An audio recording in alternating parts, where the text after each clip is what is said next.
1 Samuel, capítulo de número 30. Aconteceu que, ao terceiro dia, quando Davi e seus homens chegaram a Ziclag, os amalequitas já tinham invadido o sul e a cidade de Ziclag. Tomaram Ziclag e a incendiaram. Levaram cativas as mulheres que lá estavam. Mas não mataram ninguém, nem pequenos, nem grandes, tão somente os levaram consigo e foram embora. Davi e seus homens chegaram à cidade e viram que tinham sido queimada e que as suas mulheres e os seus filhos e as suas filhas haviam sido levados cativos. Então Davi e o povo que estava com ele ergueram a voz e choraram até não terem mais forças para chorar. Também as duas mulheres de Davi tinham sido levadas, Ainoã, a Jezreelita, e Abigail, a viúva de Nabal, o carmelita. Davi ficou muito angustiado, pois o povo falava em apedrejá-lo, porque todos estavam amargurados, cada um por causa dos seus filhos e suas filhas, mas Davi se reanimou no Senhor, seu Deus.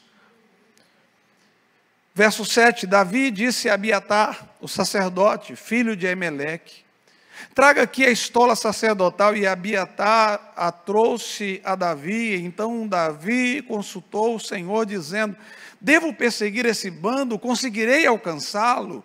O Senhor respondeu: persiga o bando, porque você certamente alcançará e libertará os cativos.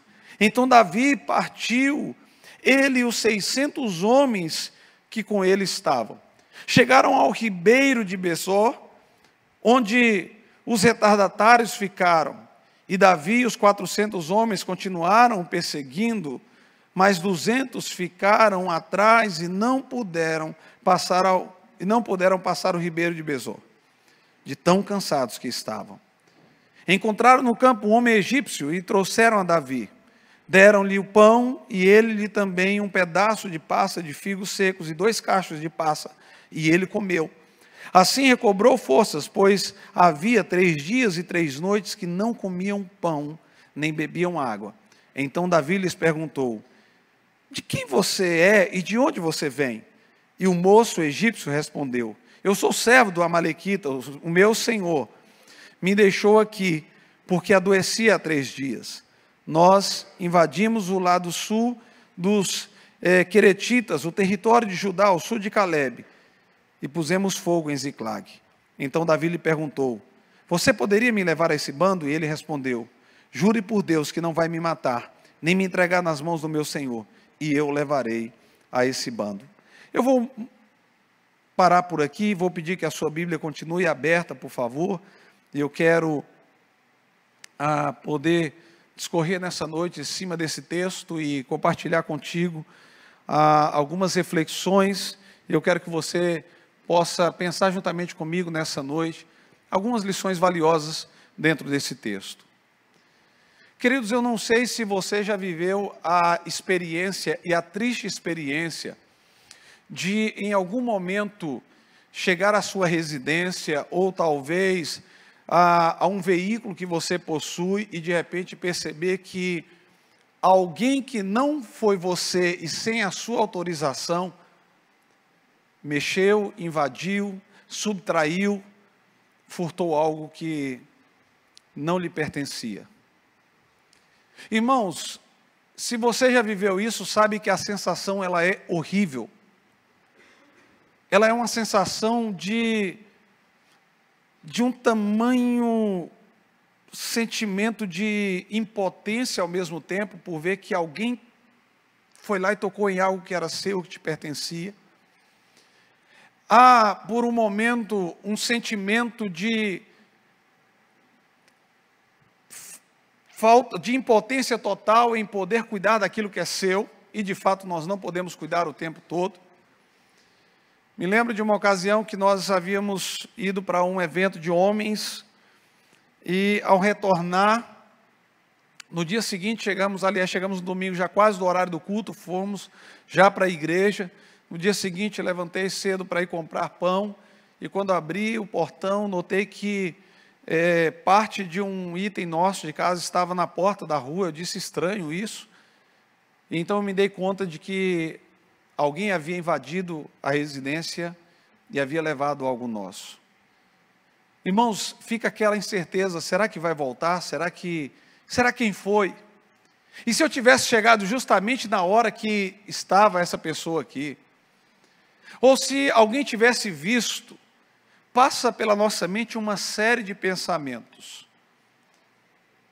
Davi, ele está vivendo um momento de conflito familiar tremendo, porque o seu sogro, ele agora está o perseguindo e o persegue de tal forma que ele se vê obrigado a buscar refúgio em território de arqui-inimigo do povo de Israel. Ele se vê obrigado a refugiar, e o capítulo número 29 diz que ele vai para o território filisteu. Ele procura o rei Aquis e ele quer então guarida naquele lugar, porque de alguma forma o inimigo do meu inimigo é o meu amigo. É esse o sentimento que Davi tem. Aqui, certamente, jamais Saul me buscará. Porém, os filisteus se sentem incomodados em deixá-lo residir ali tão próximo deles e dá para eles um lugar para eles habitarem. Esse lugar se chama Ziclag. Eles vão residir em Ziclag, e Davi, incomodado de receber tal ajuda e não fazer nada, ele se oferece para servir às fileiras dos filisteus, juntamente em frentes de batalha. Alguns filisteus, temendo a postura de Davi, que era um tanto estranha para eles, diz o seguinte: não vá ser que quando Davi vá com a gente guerrear contra povos inimigos, ao perceber que o nosso povo vai estar enfraquecido, cansado, de repente o que Davi vai fazer é se aproveitar, como ele já matou o gigante Golias, não vai ficar muito difícil ele fazer isso com a gente. E Davi então retorna para casa. Quando Davi retorna para casa, o cenário é devastador. O cenário é um cenário de tormento só de imaginar, irmãos. Eu queria que você se colocasse bem dentro desse texto, bem dentro dessa experiência, para poder imaginar um pouco como é que Davi retorna para casa. Imagina de longe, chegando e pensando, vamos voltar para casa mesmo, vamos festejar com a nossa família, vamos fazer um churrasco, comida de família. De repente, quando Davi chega, o que encontra juntamente com 600 valentes dele é: mulheres foram levadas, filhos e filhas foram levados. E agora, diante desse cenário, Davi então agora começa a ser atormentado não apenas pelos inimigos, mas até mesmo pelos olhares e reações dos seus amigos que estavam com ele. É esse o cenário, é esse o panorama, é essa a história em que Davi vive ao olhar para a sua casa e para a sua família. E aí, queridos, a primeira das lições que nós vamos tirar aqui já se encontra no versos 1 e 2, porque o que eu quero te convidar a pensar juntamente comigo nessa noite é que o diabo, ele não vai medir esforços para não apenas tentar contra a nossa família, e sim para destruir a nossa família. O diabo não é alguém que vem apenas tentando destruir as nossas famílias, ele vem para destruir de fato. A artimanha de Satanás, ela é tamanha porque ela não vem com qualquer força fragilizada, ela não vem com uma força dizimada, ela não vem como alguém que diz, não, vamos chegar lá e a gente só tenta, se deu certo, bem, não. Em todo cenário que eu encontro dentro das Escrituras, famílias sendo afetadas, o diabo vem com toda a força. E o verso primeiro vai dizer que aconteceu que ao terceiro dia, quando Davi e seus homens chegaram a Ziclag, Os amalequitas já tinham invadido o sul da cidade de Ziclag. A minha versão diz: tomaram Ziclag e a incendiaram, mas tem algumas versões que diz que com ímpeto, com tamanha força, com uma força fora do comum, é que os inimigos chegam e tomam Ziclag e vão levar cativa as mulheres que lá estavam. Mas não mataram ninguém, nem pequenos, nem grandes, tão somente os levaram consigo e foram embora. Queridos, a narrativa bíblica vai nos apontar claramente que, assim como os inimigos de Davi chegaram até Ziclag, e eles chegaram com tamanha força, de tal forma, que conseguiram levar todas as mulheres, filhos e filhas. As estratégias de Satanás não são outras para esse tempo. O diabo não chega apenas imaginando que você vai estar preparado, e se você estiver preparado, ele não vai desembolsar, ou ele não vai armar qualquer estratégia que seja capaz de derrubar a minha e a sua família. É isso que acontece aqui. Nós não estamos imunes de qualquer ataque de Satanás. Nós não estamos blindados de qualquer ataque de Satanás, de forma que ele não vai se levantar contra nós. Há algo muito claro nas Escrituras quando nos mostra que o diabo percebe que um personagem bíblico tinha uma vida reta, íntegra diante de Deus. Esse camarada é Jó.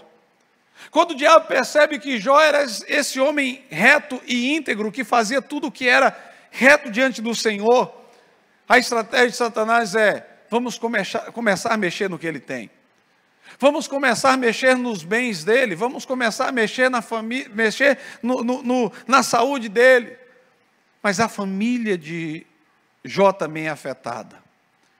O diabo vem com tamanha força, de tal forma que os 10 filhos de Jó estão em um mesmo ambiente de festa, de celebração, de modo que não sobra um sequer. Um sequer. Amados, a história de Ziclag nos mostra que, se por um momento o diabo pode levar algo que o Senhor nos deu, Deus nos levanta para resgatar aquilo que nos é de direito. Eu vou repetir: se por um momento o diabo pode se levantar para roubar algo que Deus nos deu, Deus quer nos levantar para nos resgatar, para resgatar aquilo que nos é de direito. E aqui claramente vai nos mostrar que no verso 2, levaram as mulheres, levaram os pequenos, os grandes. Ou seja, Davi e os seus outros 600, quando chegam, todos eles olham, e agora, quem sentiria paz diante de tal cenário, irmãos? Quem sentiria paz chegando em casa e sabendo que o seu esposo foi levado cativo? A sua esposa foi levada cativa? Os seus filhos foram levados cativos? Quem sentiria paz diante de tal cenário? Ninguém sentiria paz diante de tal cenário, e assim é o que está acontecendo aqui. Olha, que tal estratégia, nos diz o verso 3 e 4. Davi e os seus homens chegaram à cidade e viram que tinha sido queimada, e que as suas mulheres e os seus filhos e filhas haviam sido levados cativos. Então Davi e o povo que estava com ele ergueram a voz e choraram, até que não terem mais forças para chorar. Verso 5, também as suas duas mulheres, as mulheres de Davi, tinham sido levadas, Ainoã, a Jezreelita, e Abigail, a viúva de Nabal, o carmelita. Amados, o verso 3 ao verso 5 vai nos mostrar claramente que há momentos que o que mais tem valor na nossa vida não são coisas, não são bens. Que o que de mais valioso nós temos se chama família. O que de mais valioso nós temos nessa terra se chama família. O problema é que quase sempre nós perdemos a nossa família por bens. A questão é que quase sempre nós perdemos a nossa família por coisas. Quase sempre nós perdemos as nossas famílias por dinheiro. Quase sempre nós perdemos as nossas famílias por herança. Quase sempre nós perdemos as nossas famílias por ganância.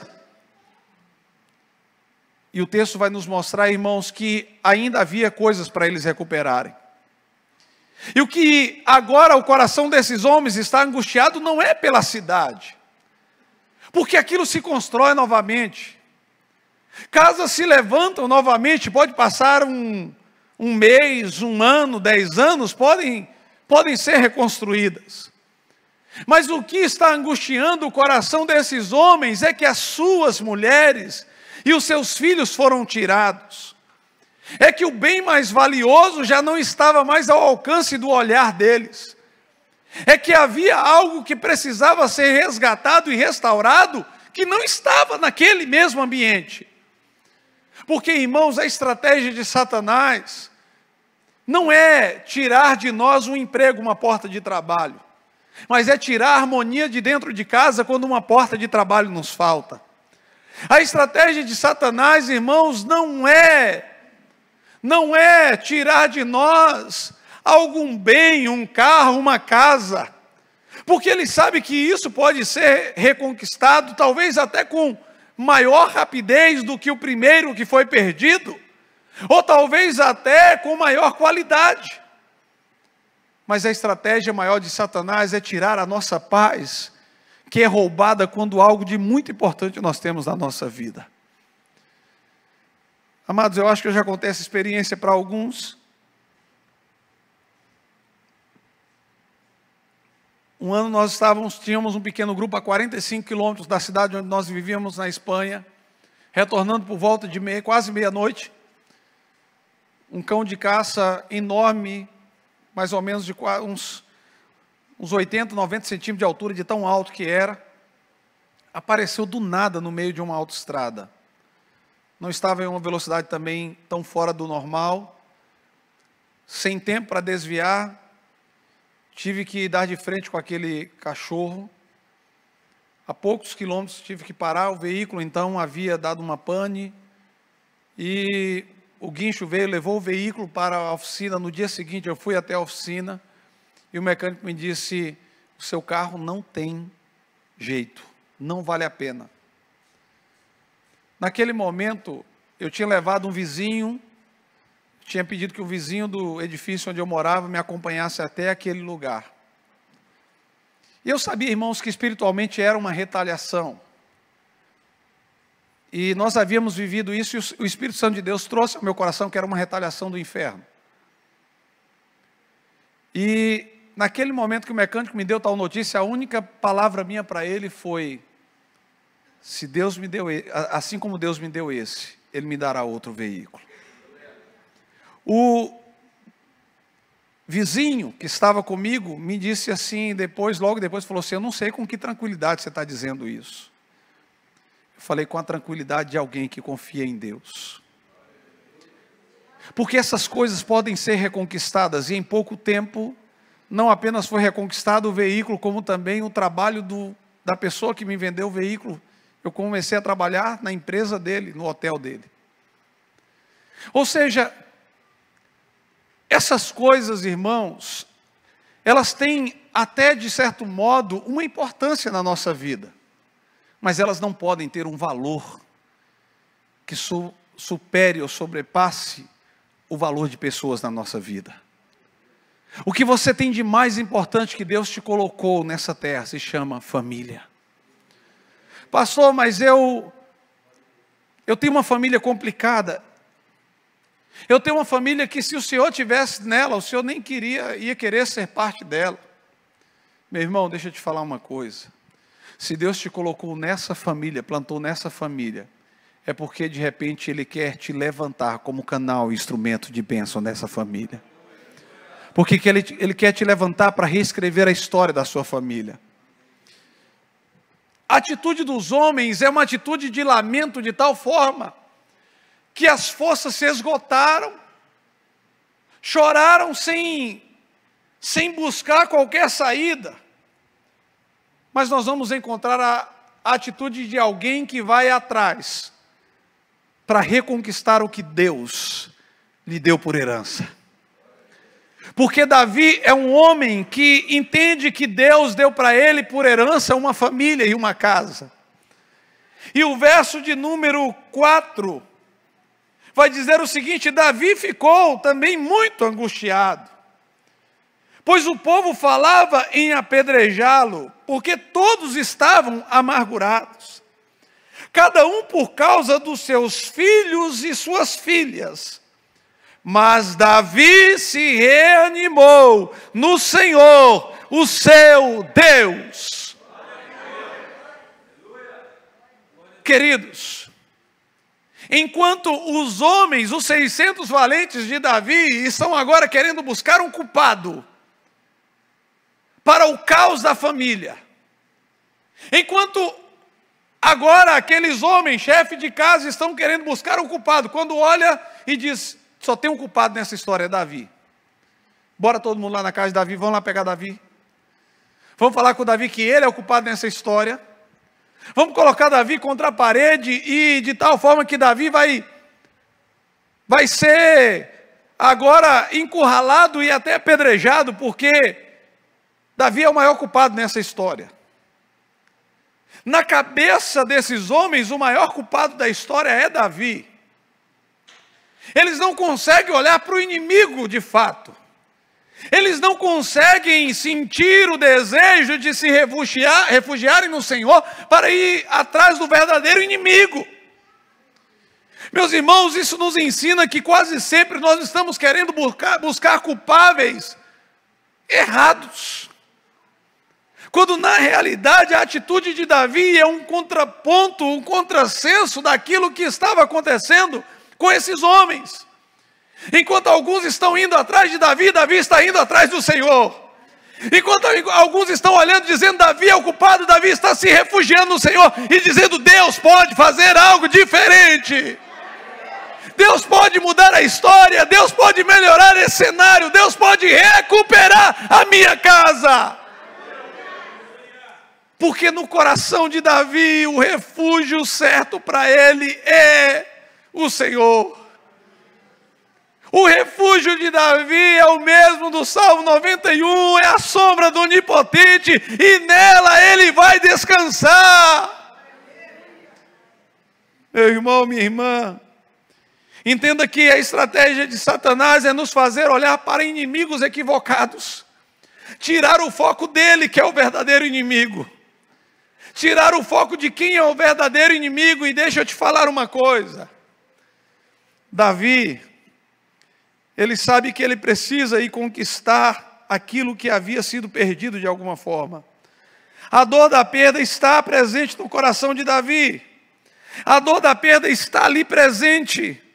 Mas, meus queridos, entenda uma coisa: em meio à tragédia, Davi tomou a decisão crucial. Ele se fortaleceu no Senhor. Ele não reagiu com impulso, mas buscou renovar as suas forças no Senhor. Ele buscou renovar as suas forças em Deus. Ele buscou orar mais ao Senhor. Ele buscou se entregar mais ao Senhor. Meus queridos, todas as vezes que nós vamos na força do nosso braço, a tendência é, ou vamos colocar e empregar uma força desnecessária em um lugar desnecessário, ou se não vamos nos cansar de tal modo que não conseguiremos ver uma alegria e um renovo que Deus tem para as nossas vidas. Davi se refugia no Senhor. Davi diz: sabe de uma coisa? Eles tentaram me apedrejar. O povo está falando por aí de me apedrejar. Imagina, irmãos, Davi chegando na casa do vizinho falando: tua mulher está aí. Não, minha mulher também não está. E a tua, minha também não está. De repente Davi volta para casa e começa a sentir a perda da sua mulher, dos seus filhos. Em contrapartida, o povo está se reunindo para apedrejá-lo. falando em ceifar a vida de Davi. Se por um lado Davi já tinha o problema do inimigo, Davi agora também tem que lidar com os conflitos internos dentro de casa. Os conflitos com os amigos. Porque, irmãos, lidar com quem está dentro de casa não é uma tarefa fácil. Lidar com os desafetos familiares não é uma tarefa fácil. A gente tem que vencer isso. Tem hora que marido está com um bico trufado para a mulher. E aí a mulher também está com o bico trufado para o marido. E os dois estão se respondendo, agora estão tudo monossílabo, né? E um pergunta uma coisa para o outro, fala, não, sim, talvez, sei lá, não. E vai desse jeito. Irmãos, quando a segunda cama da casa não é encontrada, o sofá, que é um perigo, irmãos. Sofá, irmãos, tem que ser inimigo do leito conjugal. A não ser que você dormiu vendo um filme e depois um vai lá e tira você de lá ainda, irmão. Salvo o contrário, irmãos, não dê lugar para o inimigo. Não dê lugar para o inimigo. Durma os dois, um olhando para o sul, outro para o norte, mas fica na cama. Coloca a almofada lá no meio, se não quiser encostar, mas fica na cama. Não sai de lá, não.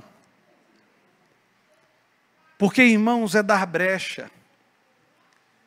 É se amargurar, é se angustiar. Quem está perto de casar aí, está vendo? Faça isso não. Lá em casa nós chegamos no acordo. Pode estar com tromba de elefante, mas é aqui na cama que nós vamos ficar. E mesmo assim vamos vencer esse negócio. Porque, irmãos, o Senhor está nos levantando para reconquistar algo que o diabo está tentando roubar. O Senhor está nos levantando para reconquistar algo que o diabo está colocando de alguma forma os seus dedos e destruindo. Mas Davi encontra a forma correta de se reanimar no Senhor. Verso de número 7. Davi disse a Abiatar, o sacerdote, filho de Aimeleque, traga aqui a estola sacerdotal, e Abiatar trouxe a Davi. Então Davi consultou o Senhor, dizendo, devo perseguir esse bando? Conseguirei alcançá-lo? E o Senhor respondeu, persiga o bando, porque você certamente alcançará e libertará os cativos. Queridos, Davi deixa passar toda a emoção. Porque, irmãos, o momento da emoção é o pior momento de tomada de decisões. Você já viu quando você compra por emoção, irmão? Meu Deus, quando chega a fatura do cartão, é outra emoção. Nós tínhamos uma ovelha lá na Espanha, que ela, quando estava ansiosa, meio deprimida, ela ia para as lojas e comprava tudo. Como lá tinha a política de devolução dentro de 7 dias, na segunda-feira ela voltava e devolvia tudo. Porque quando você toma decisão precipitada, baseada nas emoções, irmãos, é uma emoção na hora que você toma e a outra depois que você viu o que você fez. Depois que você viu o que você fez, você fala, meu Deus, desculpa a expressão, que cagada que eu fiz. Que burrada que eu fiz. Por que eu falei aquilo naquele momento? Por que eu disse aquilo? Porque, irmãos, é por isso que na psicologia da venda você vai ver que quase sempre estão tentando te vender por emoção. Eles não querem te vender por razão. Eles querem fazer você imaginar que você necessita aquilo.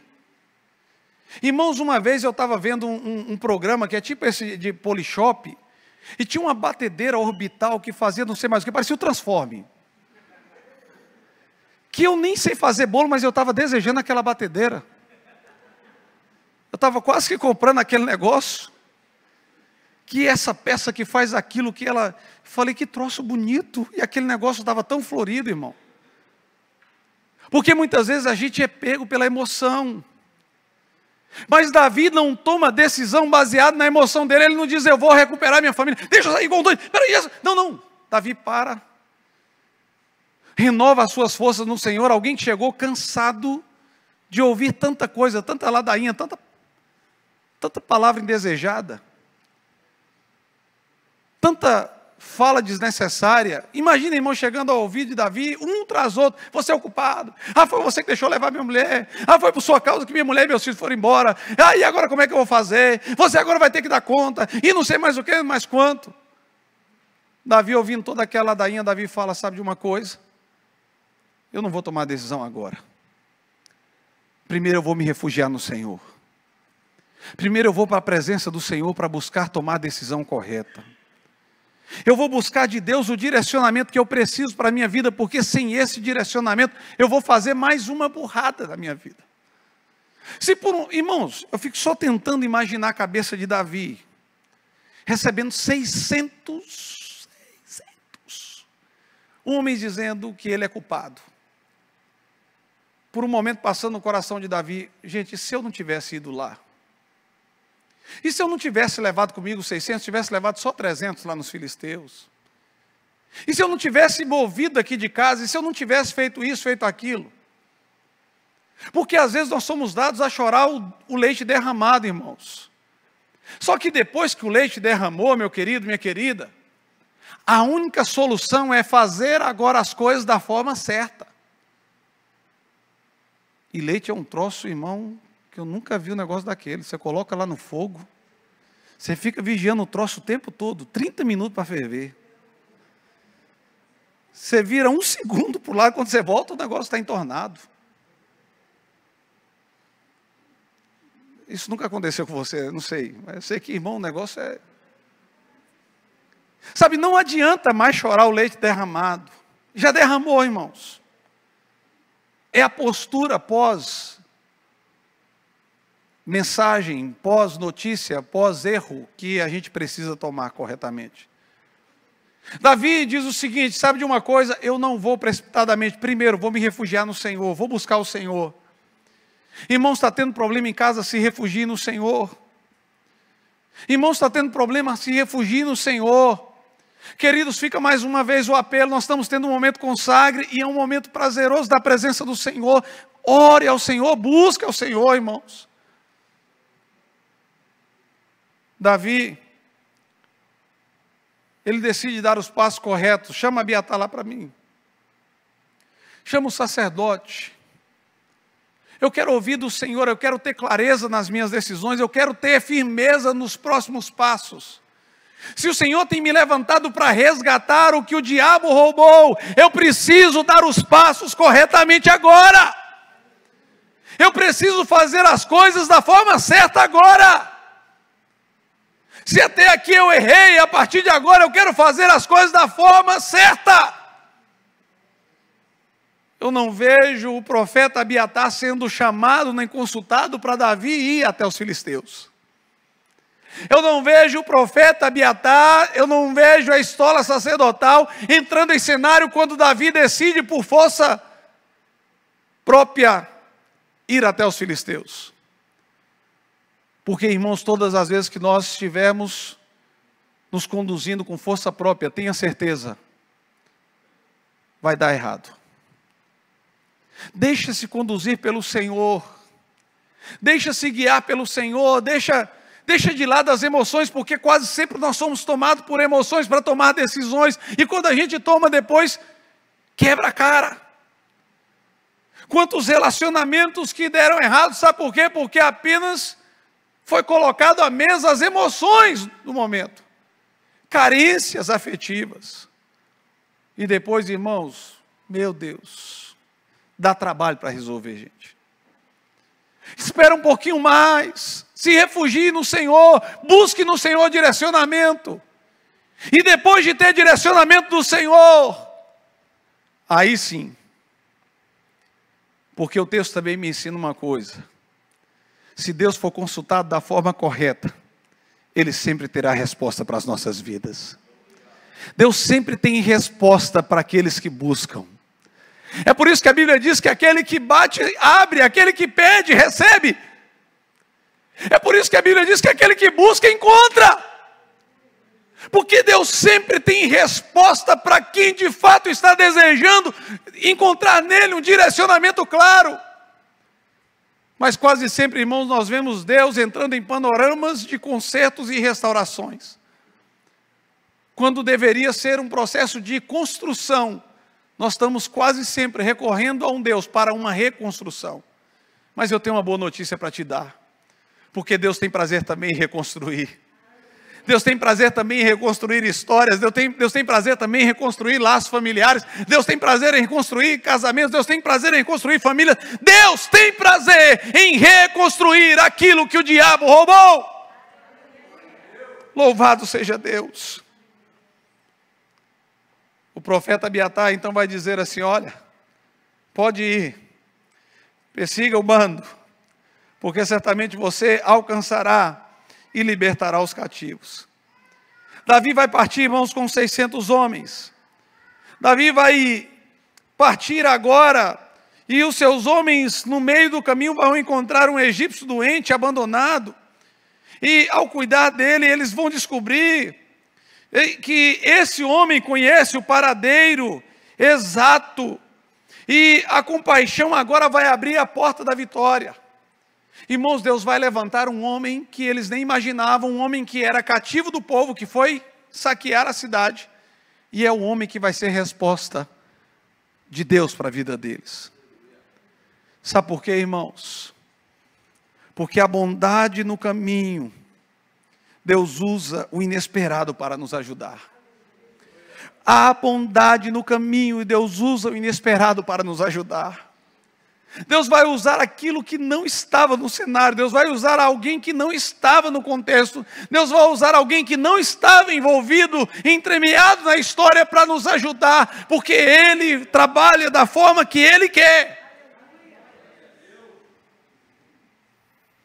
Eles vão encontrar o egípcio. E aqui, ao encontrar, irmãos, esse egípcio, o egípcio então vai dar agora a ele as coordenadas exatas de onde estavam os amalequitas. Eles vão ir justamente de encontro aos amalequitas.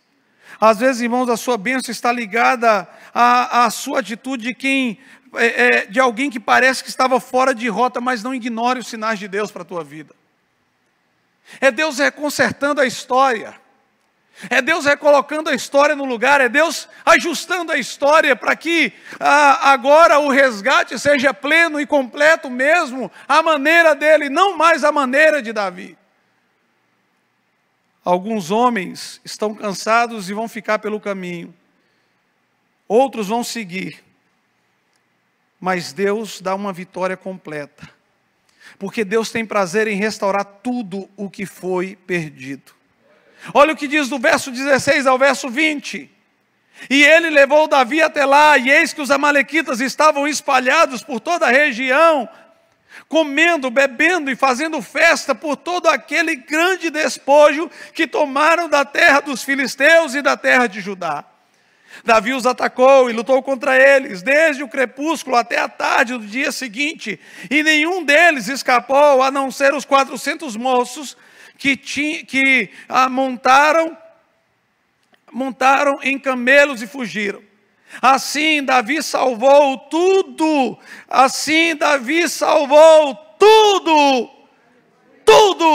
aleluia, o que os amalequitas tinham levado. Também salvou as suas 2 mulheres. Não lhes faltou coisa alguma, nem pequena, nem grande, nem os filhos, nem as filhas, nem o despojo, nada do que haviam tomado. Davi trouxe tudo de volta. Davi também tomou todas as ovelhas e gados, e então levou esses animais diante de Davi, e disseram: este é o despojo de Davi. Queridos, se por um lado, agora aquilo que havia sido roubado, e no coração dos homens que ficaram, imagina a angústia: será que a gente vai encontrar todos os filhos? Será como que nós vamos encontrar as mulheres? Será que eles estarão bem? Será que estarão intactos? E o texto vai nos mostrar, irmãos, que Davi, ele não vai resgatar a parte. Davi vai resgatar tudo. Porque, irmãos, tudo aquilo que Deus te deu, o diabo não pode usufruir dele jamais. O diabo pode até tentar e fazer festa, e pensar que está fazendo festa, e era o que o diabo estava fazendo aqui. Os endemoniados estavam tudo fazendo festa, acreditando que haviam vencido. Bora comer, bora beber, vamos festejar agora, porque está tudo resolvido. A gente destruiu o que a gente precisava destruir. Nós enfraquecemos quem estava forte. Nós roubamos as mulheres e os filhos, e eles não vão conseguir mais recuperar isso jamais. Não sabendo eles que tudo o que Deus havia dado a esses homens jamais seria tomado deles de forma definitiva. Portanto, queridos, o que eu quero dizer para você é: Davi vai traçar um caminho diferente do primeiro. Se no primeiro ponto Davi entra em briga alheia, entra em território que não é dele, compra briga que não é dele, valoriza coisas que não são dele, em contrapartida agora Davi tem que reconstruir as histórias dessas famílias, dando passos corretos. Primeiro, se refugiando no Senhor. Primeiro, buscando a presença do Senhor. Primeiro, se guardando na presença de um Deus que não estava para apedrejá-lo, mas estava para dar uma palavra certa ao coração dele. Segundo, atuando da forma correta, de acordo ao direcionamento de Deus. Atuando da forma correta para reconstruir. Sabe como nós vamos reconstruir? Chama sacerdote para essa história. Chama gente de Deus para essa história. Chama gente que tem intimidade com Deus para essa história. Chama gente que tem intimidade com Deus para nos ajudar a orar. Chama gente que tem intimidade com o Criador para nos mostrar o caminho certo. Chama gente que vai trazer edificação para a nossa casa. Chama gente que vai poder nos dar uma palavra diretamente do trono de Deus. É o que Davi faz. Davi recorre ao sacerdote Abiatar dizendo: olha, diga-nos o que Deus tem para nós. Davi vai aprender a ouvir as pessoas que Deus colocou no caminho dele. Primeiro ouvindo o sacerdote. Segundo, vendo a forma que Deus tem de trabalhar para ajudá-lo a resgatar o que havia sido perdido. Meus irmãos, Deus sempre tem os meios dele para nos fazer resgatar aquilo que havia sido perdido. É Deus quem nos ajuda da maneira dele. É Ele quem provoca em nós as emoções e sentimentos corretos. Agora Davi vai ter que transmitir um sentimento de misericórdia por alguém que ele não conhecia, mas que estava sendo canal de bênção na vida dele. Queridos, quantas pessoas Deus tem colocado nos nossos caminhos como canais de bênção, que você nem imagina, mas Deus está levantando para dizer: olha, ajude o meu servo, ajude a minha serva. E aqui é o caminho para o final. Do verso 21 ao verso 31, que nós não vamos ler. Davi agora vai partilhar a vitória. A justiça e a generosidade vai estar no coração de Davi pós-restauração. Queridos, o povo que havia condenado Davi pela perda, é o povo que vai usufruir da vitória que Davi conquista. Sabe por quê, irmãos?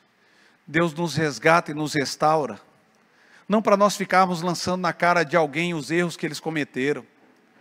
Não para quando não adianta a reconciliação, quando a gente fica: mas você fez isso, você fez aquilo. Não. Davi volta para casa e havia 200 que haviam ficado, que não havia ajudado. 200 não haviam ajudado. Mas Davi volta e diz o seguinte: eles também vão celebrar a vitória conosco. O despojo de guerra também vai ser para eles. Porque eu não quero receber só. Se por um lado eles tentaram me apedrejar, eu quero abençoá-los. Se por um lado o primeiro momento foi um momento de murmuração, de jogar em cara ou na cara o que foi feito, agora eu quero chegar dizendo: eu tenho um presente de Deus para a tua vida. Porque, meu querido, minha querida, Deus vai promover uma vitória no meio dessa restauração, para que você celebre com os seus, sem memórias de amargura e sem memórias de choro. A vitória agora é para ser celebrada com júbilo, não era mais choro. Davi começa a caminhar com o povo que estava chorando, mas ele volta com o povo que estava celebrando. Aquilo que começa muitas vezes com choro na nossa casa, Deus quer fazer agora um ambiente de celebração. Deus quer nos fazer celebrar, irmãos. Celebre com os teus, celebre com os teus filhos, celebre com a tua família, celebre com a tua casa, celebre com os teus familiares. Nós precisamos fazer isso. Repito mais uma vez: o que tinha valor foi tirado e foi resgatado por direcionamento de Deus. O que tinha valor não eram os despojos.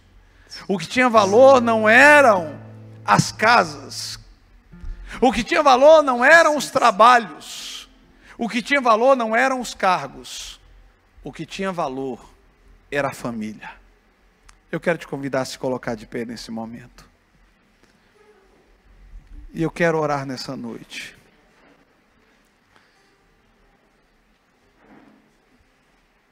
Jesus. Por um tempo de restauração e celebração. Por um tempo de famílias restauradas no Senhor. O coração daqueles homens naquele momento estava apenas angustiado, vivendo conflitos, perturbados, cocheando entre dois pensamentos: vamos atrás ou ficamos chorando? O pensamento de Davi é: há refúgio no Senhor. Se o diabo foi instrumento para roubar, eu quero ser levantado como agente de resgate e restauração. Deus estava devolvendo para Davi e os seus o bem mais precioso, que eles não encontrariam em outro lugar. Outro lugar seria apenas a sombra daquilo do que Deus queria fazer. Porque o que Deus queria fazer de fato era devolver a vitória para aquele povo. Eu quero que nesse momento você ore pela tua família. Eu quero que você ore pela tua casa, ore pelos teus familiares, ore pelos teus. Abençoe os teus descendentes, abençoe o teu lar. O diabo não vai cessar, irmãos. O diabo não vai parar. Mas Deus quer levantar aqueles que vão voltar intactos de tal batalha, guerreando pelo braço forte do Senhor. Pai, nós oramos nessa noite, Senhor, para que o Senhor, ó Deus, possa entrar em providência em cada lar, em cada família. O mês de maio, Senhor, é um mês que nós estamos clamando pelas famílias. Há um talento especial nas nossas famílias, que nós não queremos perdê-la, nós não queremos deixá-la, nós não queremos abandoná-la, porque ela é herança do Senhor. Ela pode não ser perfeita, mas nós queremos que ela seja saudável diante do Senhor. Ela pode não ser perfeita, mas nós queremos lutar por ela. Pai, sem ofensas, sem, ó Deus, palavras que machucam. É assim que Davi volta, celebrando vitória. E ó Deus, eu te peço nessa noite que haja cura sobre as casas, que haja restauração sobre as famílias, que haja vida sobre os lares, Senhor, que haja resgate do céu, Senhor, que haja, Senhor, ó Deus, manifestação do teu poder sobre cada um que está acompanhando a partir da transmissão, sobre aqueles, ó Deus, que estão nos seus lares, estão ouvindo essa mensagem.